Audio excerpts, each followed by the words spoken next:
পুকুরে পাড়ে এসে দেখি পুকুরে জলটা সেরকমভাবে বাড়েনি, কিন্তু বলা যায় না, রাতে যদি জোরে বৃষ্টি হয় তাহলে জলটা বেড়ে যাবে। তাই আগেভাগে পুকুরের পাশে একটা সরু নালা কেটে দিই, তাতে জলটা বেরিয়ে যাবে পাশের ধান জমিতে।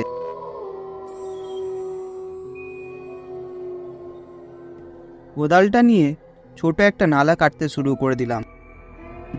নালা কাটার পর ছোট একটা জাল লাগিয়ে দিলাম, তাতে মাছগুলো যেন না বেরিয়ে যায়। তারপরে সেখান থেকে ঘরের ভেতরে চলে আসলাম। বেশ অনেক রাত হয়ে যাচ্ছে, রাতের খাবারটা খেয়ে নিই, না হলে খেতে খেতে অনেক লেট হয়ে যাবে। আমি তখন রাতের খাবারটা নিয়ে খেতে বসলাম। খাওয়া দাওয়ার পর আস্তে আস্তে অনেক তন্দ্রা ভাব চলে আসছে।